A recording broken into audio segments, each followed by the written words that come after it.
Okay, Bismillah, wassalatu wassalamu ala Rasulillah, Rabbi shrah li sadri wa yassir li amri wahlul uqdatan min lisani yafqahu qawli. Okay, so my apologies first of all.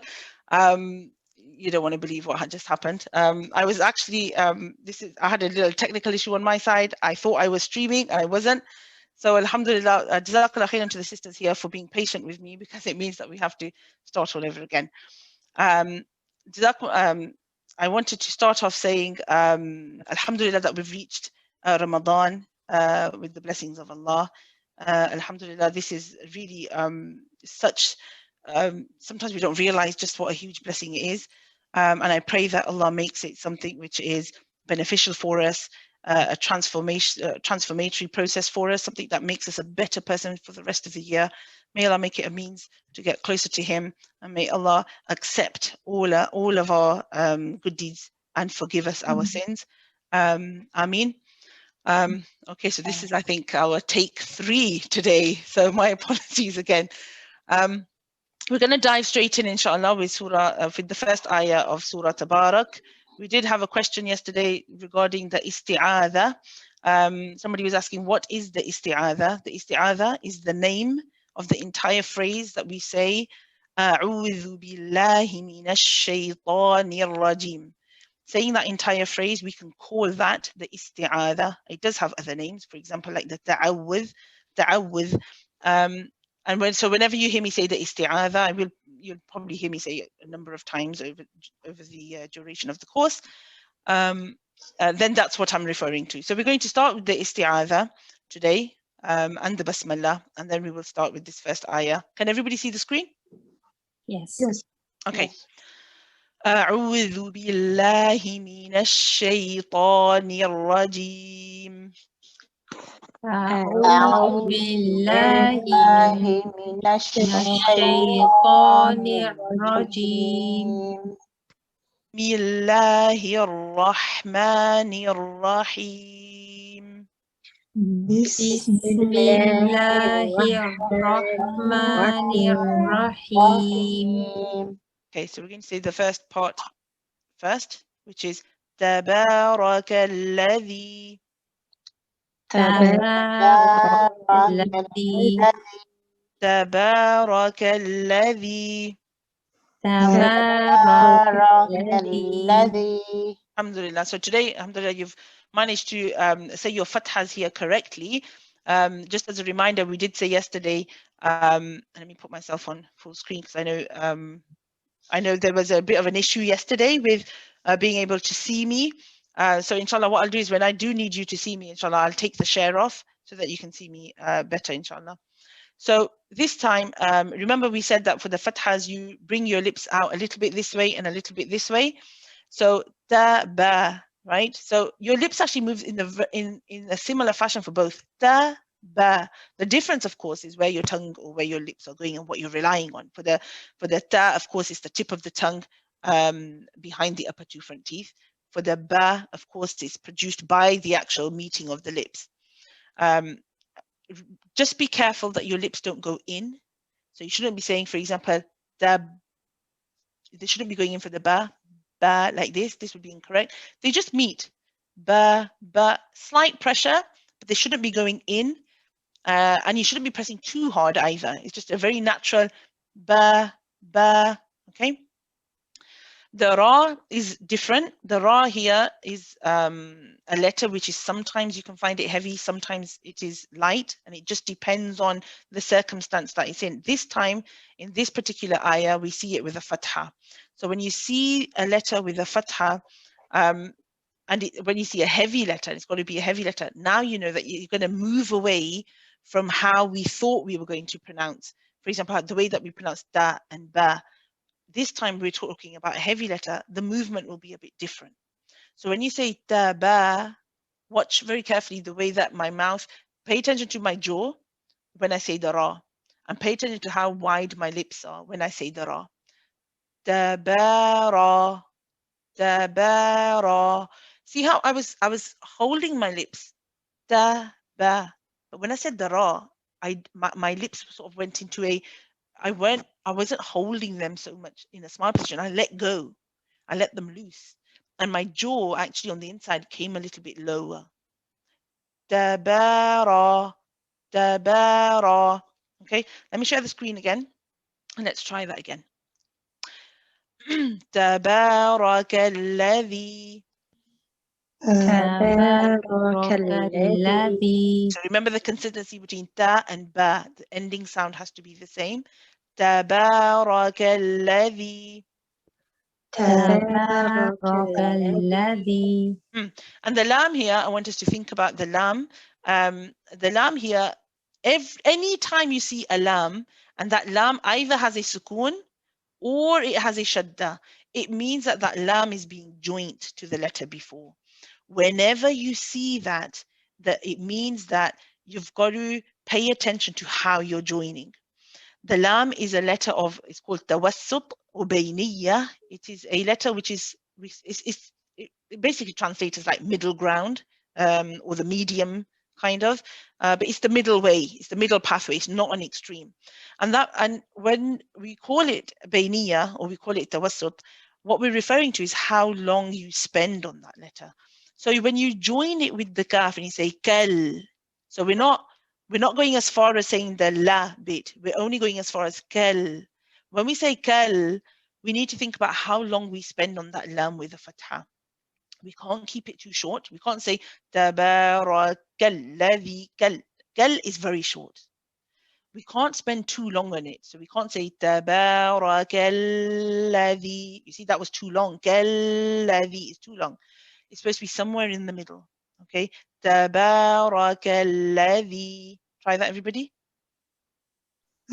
Tabarakalladhi. Yes, and you'll notice that after you've held it, you then smoothly, you don't stop the sound of your voice. You carry on and continue with the fatha and make the la. Tabarakalladhi, kalladhi, tabarakalladhi. Off you go. Tabarakalladhi. Now, I'm going to do this in small manageable set of words first, and then inshallah we'll put it together as a whole ayah. So I'm going to move on to the next two words now. Biyadihil mulk. Biyadihil mulk. Biyadihil mulk. Biyadihil mulk. Okay, so what I want you to focus on here in particular is that you've got three kasras. You've got B, then you've got a D, then you've got a he. They should all be making, we have to be consistent in making that E sound at the end. B, D, he. It also, and in particular, you probably have to really think about the ha with the kasra, the one at the end, because this one is joined to the lam coming after it. Okay. Often what happens is when letters are joint, we tend to not give each letter the full attention. So what you may find is you may be pronouncing it as biyadihil. And if you isolate the hill, he would be incorrect, right? You want the he sound. So you want to finish the he sound before you move on to the lam. Biyadihil mulk. Try that. Biyadihil mulk. Biyadihil mulk. Biyadihil mulk. Okay, and if you notice here now, the reason I wanted to speak a little bit about the lam today because it's coming up quite a few times. We've got the lam again here with the sukoon. Previously we looked at it with it had the shadda. Now it's got a sukoon, and here we've got another one soon after with a sukoon too. So we've got two lams. Both lams, we have to spend the same amount of time on them. So we've got to bear that same principle in mind because we're joining. We don't want to stay on it too long. We don't want to stay on it too short. Okay, and we should really stay on both of them the same amount of time. There shouldn't be any change in how long we spend on the lam. So let's try this again. Biyadihil mulk. Biyadihil mulk. That was much better. Also, because I'm stopping, I am putting a sukoon on the kaf. When we put this together and we read it continuously, I will be reciting it with the dhamma. But kaf is a letter that whenever you pronounce it with a sukoon or you're stopping at the end of a word and reciting it with a sukoon that you're putting on yourself, it has a very intrinsic property known as hums. It's an airy letter. It has to have air, which means that when you stop on this letter, you have to hear a small amount of air. It's not supposed to be exaggerated, but a small amount of air. So you stop the sound first. Al-mulk, mulk. You see my sound stopped, my voice stopped. After that, you hear a small k, and that's your hums, that's your air. بيده الملك. بيده الملك. Okay, let's go on to the next part. وهو وهو وهو. وهو. Okay, so let me show you. Now it seems when we see letters like this, wa, hu, wa, sometimes what can happen is the wa generally seems like a fairly easy letter to say. But what we need to be careful of is we don't want to make it weak. We don't just say wa. Remember when we were again coming back to that fatha, you know, your lips have to come out a little bit, vertical a little bit, which means when you say, and wow is a lip letter, which means that your lips, you have to consciously get your lips actively involved when you're pronouncing this letter. So you should feel a bit of pressure. So for example, when I start saying the wow and I say, I'm not just saying, it's not weak, it's feel your lips being used and feel the pressure as you say it. But you want to come back for the fatha, so you say, wa, wa, wa, wa, and you have to make sure you complete this action before you go on to the hu. Because often what happens is people will cut it short and say wahua, wahua, wa sounds different to wa sounds different to wa, and wa is what you want. So make sure that you finish the wa, complete it, then go to the hu. And remember yesterday we did mention about the dhamma and how for the dhamma your lips become round. So you go from wa, hu, wa, and then back to wa. When you say the last wa again, come back to how it was at the beginning. Feel the pressure on the lips. Complete it. Wa, وهو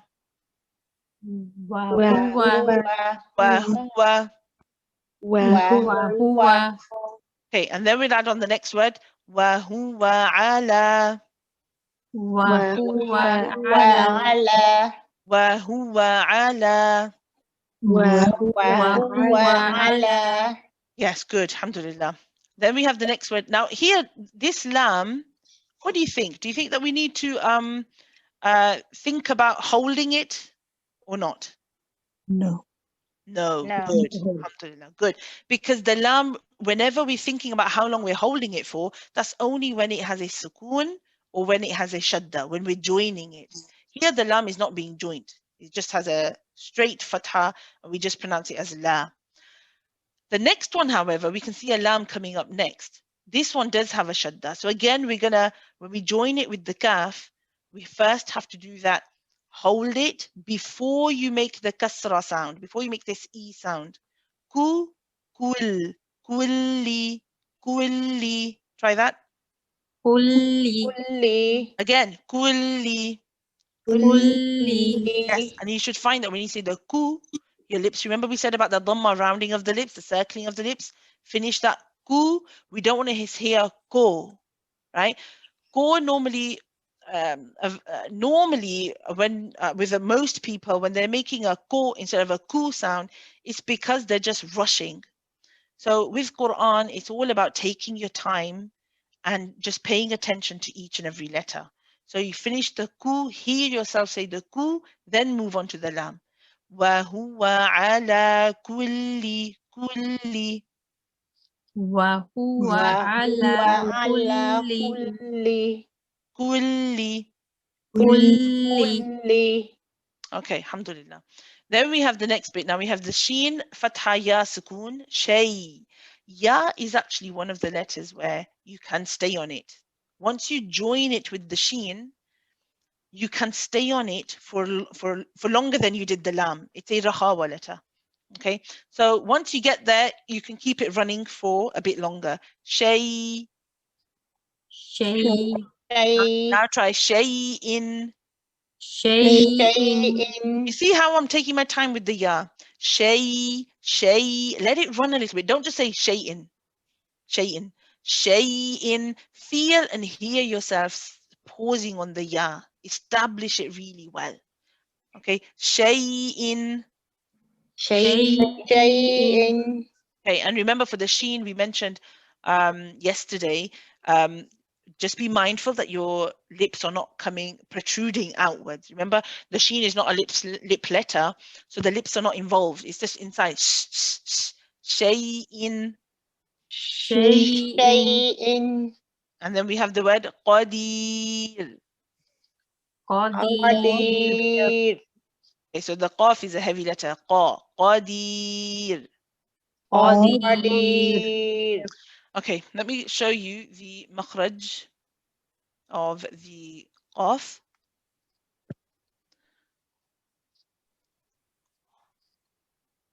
Okay, get the right page number. Okay, so the qaf here, as you can see in this diagram, so it was like I was, you'll see here that you've got this yellow part, and then you've got this pink part at the end. Okay, the yellow part is called the hard palate. It's the bit that you can feel. Even if you touch the roof of your mouth at the top with your tongue, you'll see that it's a little bit, it's firm. Okay, that's the hard palate. But the further back you go, you get to a part which is quite soft. Okay, it's just before, you know where your, I think it's called the uvula. At the back, you can see the dangly part called the uvula. It's in front of that. Okay, it's the area in front of that, which is called the soft palate. And it's not very hard, it's not very firm there. What you want to be doing when you are pronouncing this letter is you want the back of the tongue to lift up and touch that soft part. Okay, it's almost like, and let me show you on this as well. Okay, so if you've got your roof of the mouth, so that's the top bit here. So this bit is your hard palate. This is the bit that you can feel with your tongue. But then you'll come to a bit at the back here, which will feel soft. That's the bit that you want, the bit at the back. And the way that sometimes one of my teachers helped me was, she said, imagine that you've opened your mouth, or you know, like when a child opens their mouth, and supposing you want to throw a sweet in. Okay, imagine you have your mouth open and somebody's going to throw a sweet in, but of course you don't want the sweet to go straight in and down. Okay, you want to catch it, you want it in your mouth, so you're blocking the back. Okay, so your natural thing is when the sweet goes in, you'll sort of, your back of the tongue, you'll push it back to make sure it doesn't go all the way back, to protect yourself. So if you can imagine yourself doing that action, if you can try doing that action now, where you sort of imagine a sweet, it's gone in, and then you sort of blocking at the back, that's the place where you want to go for the letter qaf.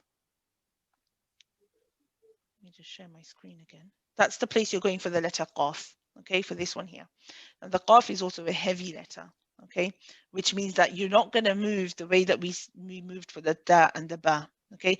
But again, I'm going to mention this another time. What I do want to talk about a little bit today is the rule that we also see here, okay. So we have shay'in followed by the word qadir. Can everybody just try saying qadir again? Qadir. Qadir. Qadir. Okay. So many of you know that the rule here that we have is called ikhfa haqiqi. And if you don't know the name, don't worry, because it's more about understanding just what is going on. When we pronounce shay'in, what you're really pronouncing is, sorry, let me do that again. Let's do that again. What you're really pronouncing is, if I write it in the same way, we have shay, and it would help if I wrote straight, wouldn't it? Let's try writing straight. There we go. Shay, and then we have, it's almost like you're pronouncing this. It's written like this, but you can hear that at the end, you've got an in. N, n, n. There's a noon sound there. Okay. So when you have this kind of, we call it a tanween. A tanween is where you have two harakat, and it doesn't matter how they are. They could be two at the bottom, two at the top, or they could be two dhammas. Okay, it could be kasratain, fathatain, or dhammatain. But they're the sounds that make an, in, un, and you'll hear that in all of them. You're hearing a noon sound at the end. An, in, un. What you do when you see that any of those, or in fact, if you see a very clear noon with a sukoon on top in the mushaf, okay, and it is followed by the letter qaf, we are going to try to hide this noon. That's what the rule means. Ikhfa means to hide, and we're going to try and hide the noon. Now the question is, how do you hide the noon? Let me bring you back to, what page number is it? 3. Just bear with me a sec while I get the right page. Okay, can everybody see the PDF, the image? Yes. Yes. Okay. So you'll notice here that when you have a normal ikhfa, you have, or when you're pronouncing noon, you will have the sound of noon can travel in two directions. It travels through the mouth and it travels through the nose. Okay. When you are pronouncing the qaf, and this time I just want you to focus on the image on the right, because the image on the right is for the letter qaf, so this one here. What you're doing in this case is you lift the back of the tongue. So instead of going to, because remember noon, if you say n, n, n, you'll feel the tip of the tongue go behind the front two teeth. N, n, n, n, n. But if you look at the image here, the tip of the tongue is not going up. Okay, so when you have this scenario with when you have noon sakin or a tanween and it's followed by the letter qaf, then your tip of the tongue no longer goes to the makhraj of noon, or no longer goes to the articulation point or the place where your tongue goes when pronouncing noon. Instead, what happens is your tongue is getting ready for the qaf. The back of the tongue goes up, right? So in terms of where your tongue is going, instead of going to the noon, you're going to the qaf instead. And you can tell from this picture, it's blocked completely. There's no gap here. The tongue is fully in contact with the articulation point of qaf, which means it's completely blocked.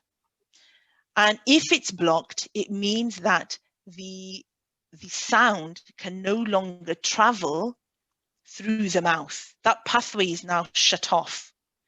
So you're relying then on the sound to go through the nose, and only the nose. It can't come through the mouth. So we'll probably have to say this a few times. Let me come back to the screen share. Okay, so it's almost like you're moving from hamza to qaf. You're moving from hamza to qaf. You hold the bit when you hold the bit that you're joining. Okay, so it's almost like saying shay'iq, and you've blocked the back. Shay'iq, you've blocked the back. And then what you want to do is you want to let the sound travel through the nose. So you know noon has, remember I showed you that noon has two pathways. The sound can travel through, for noon generally, not in this case. For noon generally, the sound travels through the mouth, travels through the nose. In this case, we've blocked the mouth pathway because the back of the tongue is blocking it. And so we're only left with one pathway, and that's the nose. That's why the noon is considered hidden. We're kind of hiding it a little bit. Okay, one part of it has been hidden, one part of it is staying. So when we pronounce this, we say shay. See, the voice is, the sound is going through my nose, but the sound is not coming through my mouth because it's blocked. If it was coming through the mouth, it would sound like shay. That's both nose and mouth. Shay. You don't want it like that. It's got to block where you're making contact for the qaf at the back, the soft palate. You want to keep that firm contact. شيء. And you'll notice the gunna sounds quite strong. We call it a heavy gunna. And this ikhfa has a heavy gunna because the qaf is a heavy letter. Let's try this. شيء قدير. شيء قدير. Some of you have it quite well, mashallah. Yes. So, and you'll also notice that I'm holding it, right? I'm not just saying shay'in qadeed. I'm saying shay'in. I'm holding that for a while, okay? Whenever we have this thing called a ghunna, whenever we have this sort of nasalization, there are different levels. I don't want to go into it today, but this is one of the levels which is a bit longer, okay? It's not the longest one, but it's a little bit, it is fairly long. It's called the complete ghunna. So we do hold it. You are supposed to hold it. Hear yourself, say the ghunna, get comfortable with it, then go on to the dal. شيء قدير. شيء قدير. قدير. Okay, let's try to do the whole ayah. Now, I know that for some of us, including myself, sometimes to recite a long ayah can be a bit challenging. So if you find it challenging, then just make sure you take a deep breath, inshallah, before you start. And don't worry if you have to, if you find that, you know, your breath has run out and you've had to sort of, you haven't been able to say the whole ayah. It's okay, okay? Just try your best, inshallah. Okay, so thinking about every part that we've mentioned now from the beginning, let's see if we can put that all together. تبارك الذي بيده الملك وهو على كل شيء قدير. Try that. تبارك الذي بيده الملك وهو على كل شيء قدير. Well, we're going to do this another couple of times, inshallah, just to make you a little bit more comfortable with it. تبارك الذي بيده الملك وهو على كل شيء قدير. تبارك الذي بيده الملك وهو على كل شيء قدير. Just be careful of the word kulli. You don't want to say kulli, right? The li is only one. So you hold kul, that you hold for the tawassut, establish the bayniyah, make it the middle, not too long, not too short. Kul, but the li itself, when you move on and say the li, that's only one. Kulli shay, okay? Try that again. تبارك الذي بيده الملك وهو على كل شيء قدير. تبارك الذي بيده الملك وهو على كل شيء قدير. Just one quick note at the end. This ra that we have at the end, because we are stopping and we're putting a sukoon on it, in this case, when stopping only, if we carried on reading and we said run, then it would be a different case. But if you're stopping, then the ra is light. Okay, that means we don't say qadir. That would be heavy. We say qadir. It's a light ra at the end. And so you'll notice when I say this, I say qadir. So let me show you on. So you know how I've been telling you when we said tabara and the way that my lips move differently to make the ra heavy. When we say the light ra, now you don't need to do that because we're not making it heavy anymore. So when you say qadi, when you say the d and your lips are out, qadi, then at the end you want to keep your lips there even for the ra. They shouldn't change. Because if I make it heavy, I'll show you, when I make it heavy, my lips will change. So if you notice your lips are moving from that position, then you know that something's not quite right. So the incorrect way would be qadir. You see at the end? Or my lips moved down, they moved away. But if you want to make it light, keep it there fixed. Qadir. Qadir. Qadir.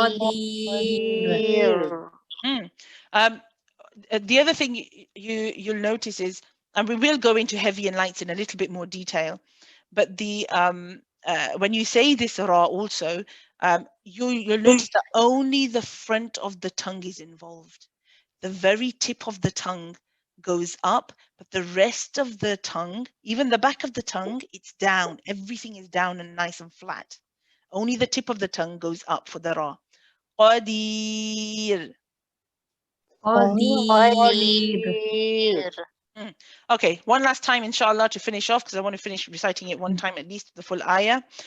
تبارك الذي بيده الملك وهو على كل شيء قدير.